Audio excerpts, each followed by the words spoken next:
As a sales enablement consultant, I get to do some pretty cool things as relates to helping my customers communicate better with their customers at different touch points.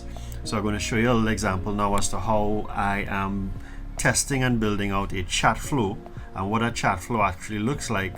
That's going to be on a customer's website, so that when someone is engaging with them, the chatbot is going to kind of guide and qualify before that is passed into the actual sales lead. Check this out. So first and foremost, the platform that we're going to be using is HubSpot, and within recent time HubSpot actually made some adjustments to their bots, because before you would have only been able to do certain things like if then branches in the professional version, but now it's actually available in the starter version. So in the starter version, we get the ability of doing of creating a ticket creation and lead qualification, and then of course you can do things like generate meetings, and this is the starter version. So this is one of the lowest versions.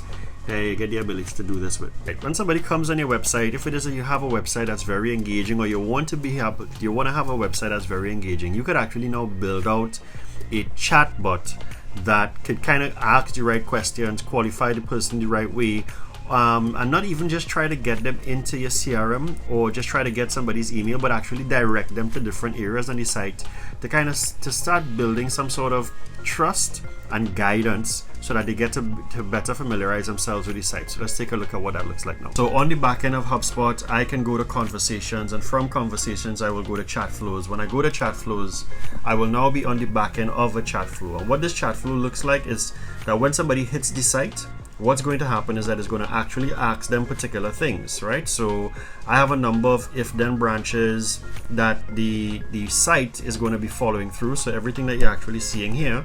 And let's say, for instance, this person said that they just want to understand, they're just looking for sales information. If it is that they click on that, what happens is that the conversation goes a little bit further into different things.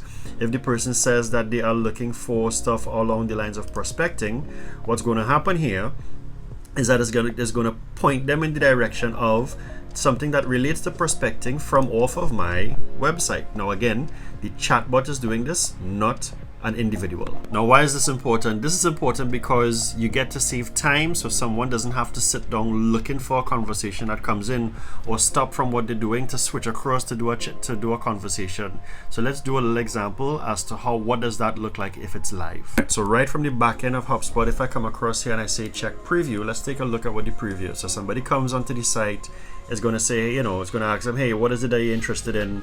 And they can choose a number of different things. So let's say the person says, just looking for some sales information. Cool. What's then going to happen is that the chatbot is going to ask them, all right, cool. So what's your role? All right. So you're looking for sales information. What's your role in sales?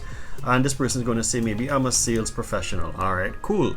So after that, now it's going to say, well, cool. What type of sales content are you looking for? Prospecting, sales leadership, general sales info, marketing, etc. So I'm going to say, let me get sales leadership. So when I click on sales leadership, it's going to now pop up and it's going to say, good. Yep, sales leadership is a big topic. Right here are some articles on this topic. And if the person were to click here, it will then take them to a page that deals with what? Sales leadership, and all of the respective blog articles are there. Now again, why is this important? Because you want to create, one of the things when you have visitors come into your site is that you want to make sure that your site is interactive. Not every single time somebody visits your site, they want to leave an email. So you should just be asking them for an email every single time. You should have some content there that they can now interact with, and you can build trust. And sometime, maybe later on, when they are revisiting your site, then you can ask them for information about, whether they would like to leave an email or not, so that now you can now convert them into an actual lead, and you get the ability to watch their history based upon the things that they've done from before. So that's just a way that we can use HubSpot to interact and engage with this particular touch point with customers, and those are one of the things that I like to help customers build and map out within their sales and marketing processes.